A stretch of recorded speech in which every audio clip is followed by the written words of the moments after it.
ശുദ്ധവും ആരോഗ്യകരവുമായ പ്രകൃതിദത്ത പാനീയങ്ങളിലൊന്നാണ് തുളസി ചായ. ഇതിൽ ശരീരത്തിനെയും മനസ്സിനെയും സുഖപ്പെടുത്തുന്നതിനാവശ്യമായ പോഷകങ്ങൾ ധാരാളം അടങ്ങിയിട്ടുണ്ട്. രോഗപ്രതിരോധത്തിന് ഏറ്റവും മികച്ച ഒന്നാണ് തുളസിയില. നമസ്കാരം, എല്ലാവർക്കും ഷൈനി വിഷനിലേക്ക് സ്വാഗതം. ഇനി തുളസി ചായ ഉണ്ടാക്കാൻ തുടങ്ങാം. തുളസി ചായ ഉണ്ടാക്കാനായി കൈക്കൊരു ചെറിയ പിടി തുളസി എടുത്തിട്ടുണ്ട്. ഇനി ഈ സോസ് പാനിലേക്ക് 3 കപ്പ് വെള്ളം ഒഴിച്ചു കൊടുക്കുന്നുണ്ട്.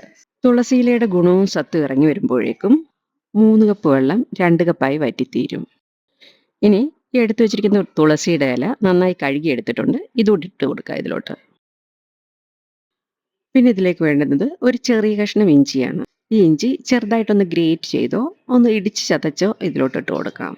ഇഞ്ചി രോഗപ്രതിരോധ ശക്തി വർദ്ധിപ്പിക്കാനും വയറിനുള്ളിൽ ഉണ്ടാകുന്ന ഏതുതരം അസ്വസ്ഥതകൾക്കും ഏറ്റവും നല്ലൊരു പ്രതിവിധിയാണ് ഇഞ്ചി. ഇനി സ്റ്റൗ കത്തിച്ചു കൊടുക്കാം. ജലദോഷം, പനി, ചുമ ഇങ്ങനെയുള്ള പല പ്രശ്നങ്ങൾക്കും നമ്മൾ തുളസിയില ഉപയോഗിക്കാറുണ്ട്. അതുപോലെ തന്നെ മാനസിക സമ്മർദ്ദം കുറയ്ക്കാനും തൊണ്ടവേദനയ്ക്കും സൈനസൈറ്റിസ് കുറയ്ക്കാനും തലവേദനയ്ക്കൊക്കെ ഇത് വളരെ നല്ലതാണ്.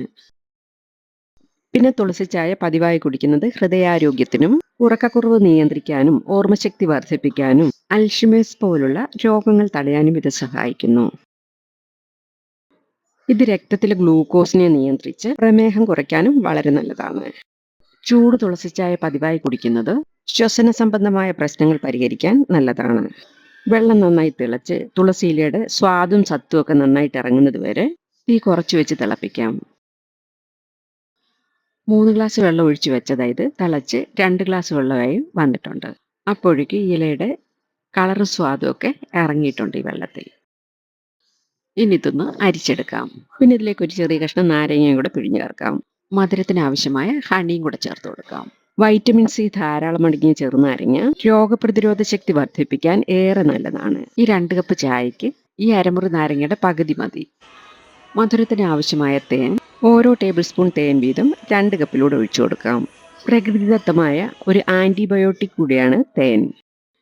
ഇത്രയും ചായക്ക് വേണ്ടി 1/4 ഭാഗം മാത്രം നാരങ്ങ മതി. ഇനി ഇത് നന്നായി മിക്സ് ചെയ്ത് ചെറു ചൂടോടെ തന്നെ കുടിച്ചാൽ മനസ്സിനും ശരീരത്തിനും ഒരുപോലെ ഉന്മേഷവും ഊർജവും ലഭിക്കാൻ ഇതൊരു നല്ല പാനീയമാണ്. നിങ്ങൾക്ക് ഈ വീഡിയോ ഇഷ്ടമായാൽ നിങ്ങളുടെ ഫ്രണ്ട്സിനും നിങ്ങൾക്ക് വേണ്ടപ്പെട്ടവർക്കും കൂടെ അയച്ചു കൊടുക്കാൻ മറക്കരുതേ. Thank you.